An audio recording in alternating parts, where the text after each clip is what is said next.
There's the crowd figure, 44,560, not quite a full house, not far short. Of course, the reconfigured stadium needs a slightly reduced capacity. Staff. Well, you'd have to agree that it wasn't a great challenge from Simon Colosimo. Should he walk for that? Well, he's on a yellow. Well, it's a yellow card offence. You can't deny it. Here's Fernandez on the turn. He took a deflection. It's bundled home by Rodrigo Vargas. Or is it? Wait a moment. Wait a moment. The celebrations have been cut short because an offside flag has been raised. The Melbourne fans don't know it yet, but it won't count.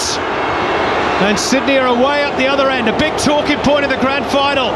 Here's Alex Bros, skips away from Vargas, who's almost a hero, and Sydney have scored at the other end, and this one will count. It's Mark Bridge who becomes the first man to score in successive grand finals since John and Stadiadis back in the 90s. An unbelievable 60 seconds in the Hyundai A-League grand final. Well, have you got time to take a breath? It's a disallowed goal at one end, and Melbourne switched off. They were complaining to the referee's assistant. We haven't had time to have a look at it because the play's gone up the other end, and Alex Brosk down the left-hand side, there was a massive deflection that took it over the head of Langerak. Mark Bridge was there, you'd have to say he's got it right. Then this guy McFlynn, Charlotte Kissel, they've worked ever. Moscow, it's headed in! What a goal! Melbourne are level in the grand final, and it's Adrian Leia with a bullet header.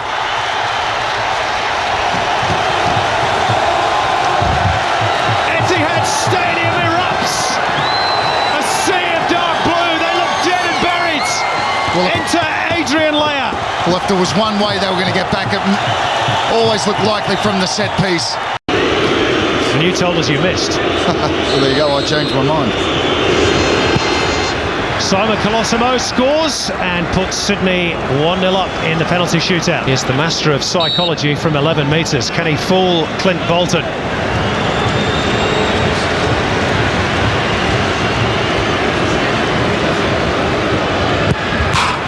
He's missed. Would you believe it? The professor of the penalty kick has missed in the grand.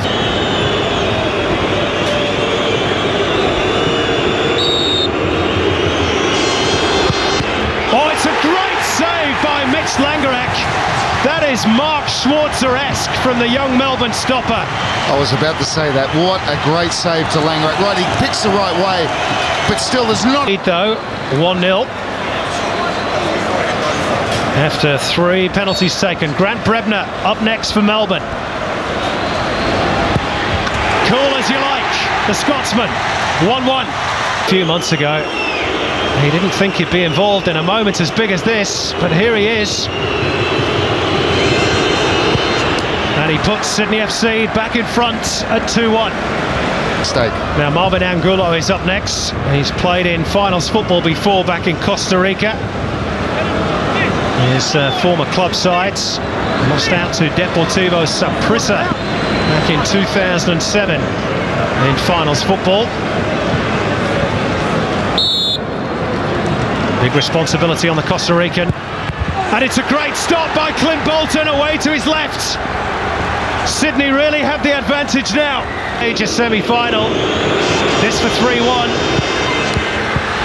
It is 3-1 for Sydney. It's a great pen. That fielder, big responsibility. He has to score, otherwise it's Sydney's title.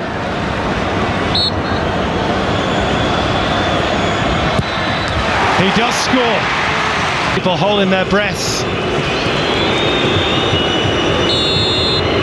It's all on Bjorn and all on Langerak for Melbourne victory.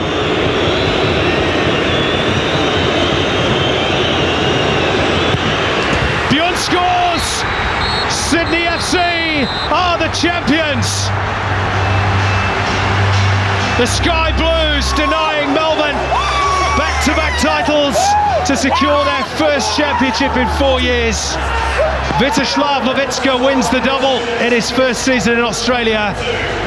And it is the first time an away club has won the grand final plus a first Sydney success in a grand final against a Melbourne team. The golden toilet seat has a sky blue hue once more. Sydney FC, the champions. The full-time scoreline, Melbourne victory 1, Sydney FC 1, but it's the Sky Blues who take the trophy on penalty kicks by